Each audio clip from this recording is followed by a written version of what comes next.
Usai 2 hari memanggil calon menteri, wakil menteri, dan kepala badan, Prabowo memberikan pembekalan di kediamannya di kawasan Hambalang, Bogor. Pada hari pertama, Rabu 16 Oktober lalu, sebanyak 59 orang calon menteri ikut dalam pembekalan di Hambalang. Sementara pada hari kedua, hari Kamis 18 Oktober, total 54 orang calon wakil menteri ikut dalam pembekalan ini. Total 113 orang mengikuti pembekalan selama 2 hari di Hambalang.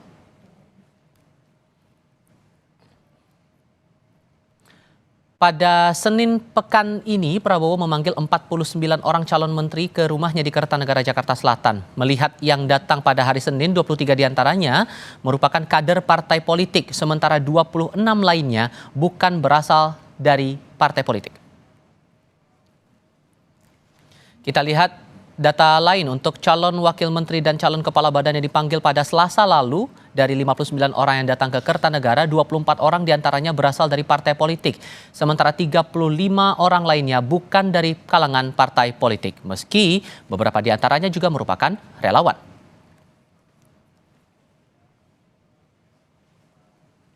Presiden terpilih Prabowo Subianto kembali memberi pembekalan kepada calon wakil menterinya di Hambalang, Bogor, Jawa Barat. Hari ini merupakan hari kedua pembekalan calon anggota Kabinet Prabowo Gibran. Kami coba bahas hal ini bersama dengan para narasumber. Di studio Kompas TV sudah bergabung politisi Partai Golkar Ridwan Hisyam. Pak Ridwan, apa kabar Pak? Baik, sehat. Terima kasih sudah bergabung bersama kami. Dan lewat sambungan dalam jaringan bergabung juga pengamat politik dari Badan Riset dan Inovasi Nasional Firman Nun. Mas Firman, apa kabar Mas? Baik, alhamdulillah. Terima kasih sudah bergabung bersama kami. Pak Ridwan, saya ke Anda dulu melihat pola yang coba dibentuk oleh pemerintahan baru dengan pembekalan kepada calon menteri, wakil menteri, dan kepala badan. Ini Anda rasa merupakan hal baru untuk menguatkan posisi pemerintahan baru, menguatkan soliditas, atau ada hal lain sebetulnya yang coba ditargetkan dari pembekalan 2 hari ini? Saya melihat background daripada presiden kita, yaitu Pak Prabowo Subianto. Pak Prabowo ini di kader, ya, di tentara. Di kader di tentara. Kita tahu, nggak usah kita bahas, di tentara itu bagaimana. Semua disiplin, materi semua itu diberikan, didoktrin istilahnya itu. Setelah itu berpolitik di Golkar. Karena dulu Golkar itu ABRI itu masuk bagian daripada Golkar kan, birokrasi PNS itu bagian dari Golkar. Di zaman Orde Baru ini semua terjadi. Kita pernah ada penataran ini, politisi di kader, mahasiswa di kader, semua dikasih di istilahnya itu di briefing. Nah, agar mempunyai karakter. Nah, Pak Prabowo melakukan itu, dan itu adalah sangat tepat dan sangat baik sekali di dalam rangka melakukan perubahan. Karena terus terang sejak kita reformasi tahun 98, 99 sampai kemarin itu situasi politiknya saya tidak usah cerita. Ya seperti ini kejadiannya. Tidak ada kejelasan ke sana kemari. Di era Pak Prabowo, di era Pak Jokowi lah, di periode kedua, jadi pada waktu masuk Indonesia Maju sudah mulai tertata ke arah sana. Yaitu di dalam rangka membuat program Indonesia Maju menuju Indonesia Emas. Kalau ini kita jalankan di periode Orde Baru dulu, itulah yang namanya Pelita 1, Pelita 2, Pelita 3, Pelita 4, Pelita 5. Ada GBHN. Tapi sejak reformasi kita kan tidak punya GBHN. Karena Undang-Undang Dasar 45 kan sudah dirubah menjadi Undang-Undang 2002 itu kan. Nah, sehingga Pak Prabowo mengambil loncatan untuk supaya ini keberlangsungan. Apa yang disampaikan Pak Jokowi tadi itu betul. Saya sejak dulu mendukung Pak Jokowi salam 3 periode. Saya dulu kan salam 3 periode. Nah, tapi salam 3 periode itu tidak mungkin karena Undang-Undang Dasar 45 kita tidak membolehkan. Dia cuma 2 periode. Nah, sehingga salam 3 periode itu harus kita artikan keberlanjutan. Jadi keberlanjutan apa? Program yang telah dicanangkan oleh periode Pak Jokowi bersama Pak Ma'ruf Amin. Inilah tadi yang dijalankan oleh Pak Prabowo. Karena Pak Prabowo tidak memulai dari nol. Kalau mulai dari nol, sama dengan Pak Jokowi mulai dari nol setelah SBY. Nah, itu tadi maksud daripada apa yang disampaikan ini. Sampai materi-materi pembekalannya itu ngomongin geopolitik, masalah anti korupsi juga, masalah penanganan how to communicate, begitu, masalah komunikasi. Goalnya mau membawa Goalnya apa sebetulnya mau coba ditegaskan, ditekankan ke para calon menteri, calon wakil menteri, dan para kepala badan ini? Agar semua calon menteri ini dalam satu nafas dengan presiden. Jadi jangan lari-lari. Geopolitik itu kita harus mengetahui sebagai pemimpin kan. Mereka kan menteri, wakil menteri, ini yang membawa rakyat 200 juta lebih ini. Harus satu. Tidak punya visi yang lain, yaitu visinya presiden. Karena presiden yang dapat mandat dari rakyat. Bukan menteri tidak dapat mandat dari rakyat. Yang dapat mandat adalah presiden. Dia cuma diangkat sebagai pembantu presiden. Sifatnya membantu. Beda dengan anggota DPR. Anggota DPR itu dipilih oleh rakyat. Tidak dipilih oleh presiden, tidak diangkat oleh presiden. Nah jadi tolong para menteri-menteri ini, wakil menteri, jangan terus sok-sokan. Wah saya bekas DPR sekarang jadi pembantu presiden. Kalau saya nganggap turun pangkatnya. Oke. Turun dia. Jadi dia dulu wakilnya rakyat, sekarang pembantunya presiden. Jadi harus tahu jadi pembantu presiden, harus taat apa perintah presiden jalankan. Nah, itulah yang didoktrinkan oleh Pak Prabowo di Hambalang. Bahkan sebelum masa pelantikan dan penetapan siapa saja yang layak dan pantas itu tadi. Bisa-bisa kalau di dalam evaluasi dilihat ini, ya belum tentu dilantik. Dilantiknya nanti Pak Prabowo-nya aja belum dilantik. Ada kemungkinan bahwa seratusan orang ini bisa jadi ada yang batal juga? Itu sangat bisa. Semuanya kan belum serba belum pasti. Oke. Bahwa itu memang persiapan, ya. Nah itu. Nah saya sangat sangat mendukung lah. Tadi kan ada materi masalah artificial intelligence. Ini harus diajarkan. Oke.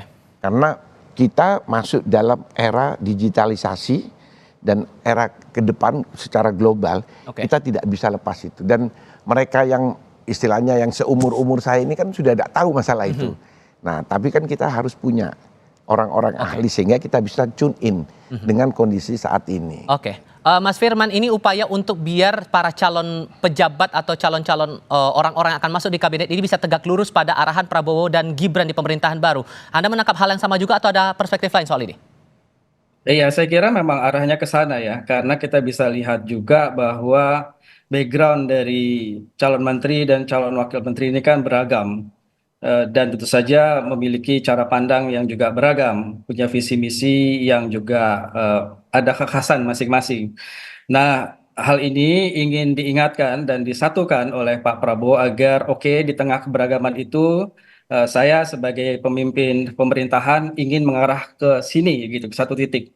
Dan inilah momen ketika sejak awal Pak Prabowo sudah mewanti-wanti dan memperingatkan bahwa kira-kira yang akan saya bawa kabinet ini adalah satu kabinet yang memiliki kesadaran geopolitik yang besar, yang mungkin selama ini agak terbengkalai nih saya lihat ya. Jadi ada kesadaran bahwa kita hidup di ranah global, di mana ranah global itu selain punya tantangan tersendiri, tapi juga memberikan peluang-peluang besar bagi bangsa kita, begitu ya. Dan kita juga harus waspada dalam melihat perkembangan global. Kita harus punya kematangan di dalam melihat konstelasi politik internasional, karena walau bagaimanapun kita tidak hidup sendiri, kita ada hidup di dunia global. Nah, saya kira kesadaran ini ingin ditekankan karena mungkin ini juga bagian dari solusi jangka panjang yang ingin dijalankan oleh pemerintahan Pak Prabowo begitu ya, mengingat perlu banyak solusi bagi negara kita saat ini dan pilihan untuk mendekat pada konstelasi global saya kira itu masuk akal karena memang sekali lagi di situ juga akan ada peluang bagi bangsa kita untuk melakukan sesuatu demi kepentingan bangsa kita juga. Dalam 2 hari topik pembahasan atau topik pembekalan itu menurut Anda semuanya relevan atau justru harus ada hal lain yang coba digali sebetulnya dalam pembekalan itu? Saya kira untuk suatu pembekalan yang dengan waktu singkat, saya kira materi yang diberikan itu relevan ya. Kita lihat misalnya masalah anti korupsi, saya kira ini satu hal yang memang harus segera kita sebagai bangsa selesaikan secara tuntas dan itu mungkin juga harus dimulai dari sisi pemerintahan sebagai elemen yang akan memberikan contoh dan memang juga merupakan elemen yang punya potensi untuk melakukan korupsi sebagaimana yang terjadi biasanya begitu dan ini sangat merugikan baik dalam melaksanakan program-program pemerintah tapi juga di dalam upaya mensejahterakan kepentingan rakyat secara global. Jadi saya kira memang beberapa materi itu juga sangat lengkap, tapi akan alangkah indahnya lagi sebetulnya jika juga ada tema-tema yang terkait dengan penguatan demokrasi ya, dan juga penguatan terkait dengan hak asasi manusia yang juga kalau bisa didalami lagi itu salah satu problem kita saat ini yang saya kira tidak bisa ditinggalkan ketika kita memang harus bertarung di level global, kita Oke. harus bersikap anti korupsi, kita harus terus melanjutkan pembangunan begitu ya. Saya kira pembangunan demokrasi juga menjadi sangat penting karena ini akan saling menopang dengan pembangunan dari sisi ekonomi. Karena tanpa ada pembangunan demokrasi yang baik, tentu saja itu juga menjadi sumber korupsi pada akhirnya Oke. karena tidak ada transparansi, tidak ada checks and balances. Saya kira itu juga salah satu tema yang menarik begitu ya. Masalah demokrasi ini gimana Pak Ridwan kalau Ya, merespon itu? kalau saya selain demokrasi dulu, anti korupsi tadi ini menarik tadi disampaikan Mas Firman itu. Karena terus terang korupsi di era sekarang ini sejak reformasi semuanya itu sudah istilahnya berlebihan sudah. Nah itu korupsi itu. Jadi istilah sekarang kalau di zaman Orde Baru korupsi itu orang sembunyi-sembunyi, malu. Kalau sekarang korupsi berjamaah, tidak bisa sendiri, tidak ada malunya sekarang ini.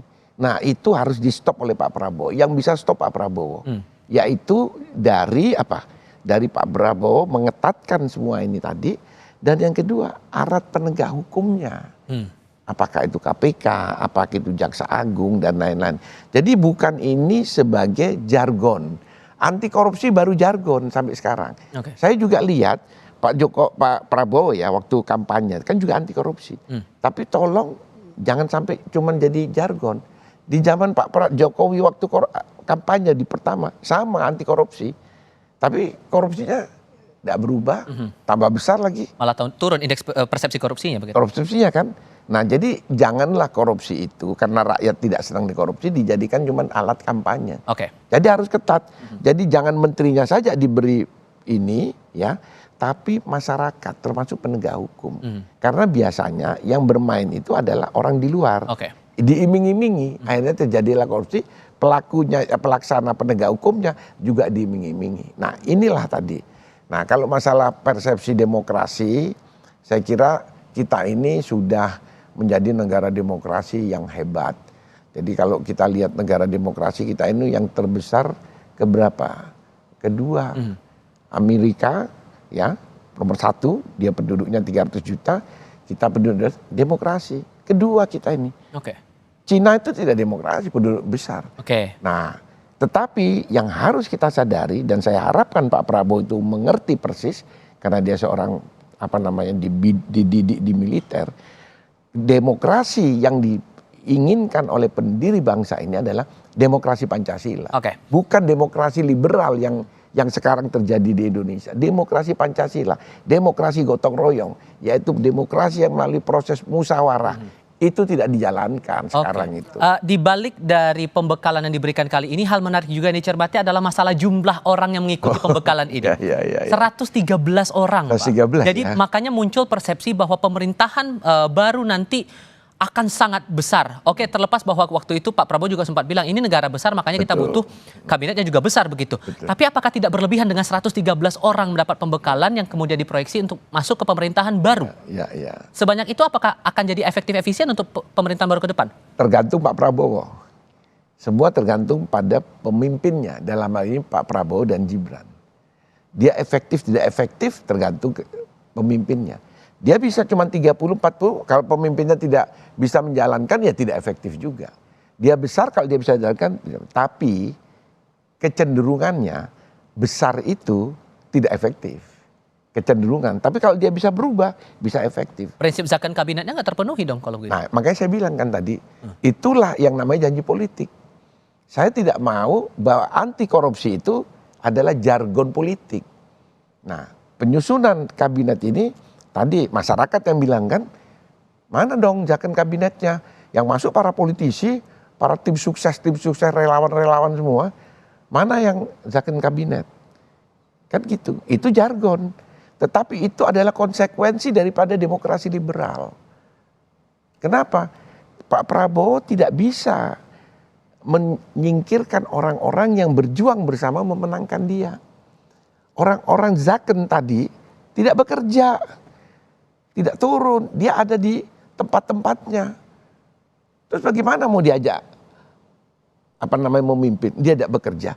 Yang orang kerja keluar keringat, loh saya kerja keluar keringat kok tidak dipakai, jadi masalah nanti. Oke. Nah, itulah konsekuensi daripada sistem demokrasi kita sekarang. Karena kita menjadi demokrasi liberal. Sila keempat tidak dijalankan. Oke. Yaitu kerakyatan yang dipimpin oleh hikmat, kebijaksanaan dalam permusyawaratan perwakilan. Semua dirubah di dalam reformasi. Saya ini ikut semua loh. 4 amandemen itu saya ikut karena saya masuk di Senayan sejak 97, masih Pak Harto saya sudah di Senayan. Nah, sampai terakhir sekarang ini. Nah, tidak dijalankan. Yang namanya tadi itu musyawarah itu.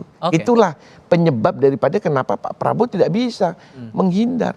Orang-orang yang tidak bekerja tidak bisa masuk di situ. Bagaimana mau masuk dia? Nggak bekerja kok disuruh masuk memimpin. Karena akan dituntut oleh orang mereka yang bekerja. Oke, ditahan dulu di situ. Mas Firman, gimana merespon itu dengan jumlah 113 orang yang coba dijaring begitu untuk pemerintahan baru?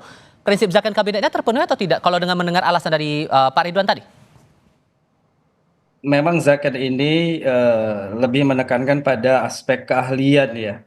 Ya, dia bisa eksis di sebuah pemerintahan yang tidak besar, tapi juga bisa saja hadir di pemerintahan yang besar. Sejauh memang yang mengisi itu memang orang-orang yang ahli, yang paham betul apa yang menjadi tugasnya nanti, begitu ya. Hanya saja problemnya apakah memang harus sebesar itu? Karena kalau kita melakukan perbandingan pada negara-negara lain, ada negara-negara besar dengan urusan yang demikian besar, dengan urusan yang bahkan sangat global, itu kementeriannya tidak banyak ya.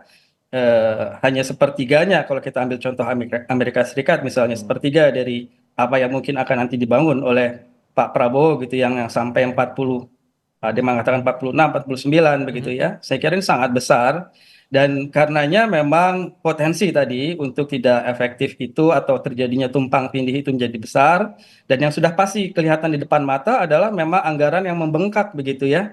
Hasil kajian dari satu pusat studi atau hasil riset Celios ya, kajian itu misalnya memprediksi bahwa dengan bertambahnya jumlah menteri dan wakil menteri ini kan akan terkait dengan masalah fasilitas, pengadaan sarana dan prasarana, beberapa tunjangan, gaji dan lain-lain. SDM terutama juga ya.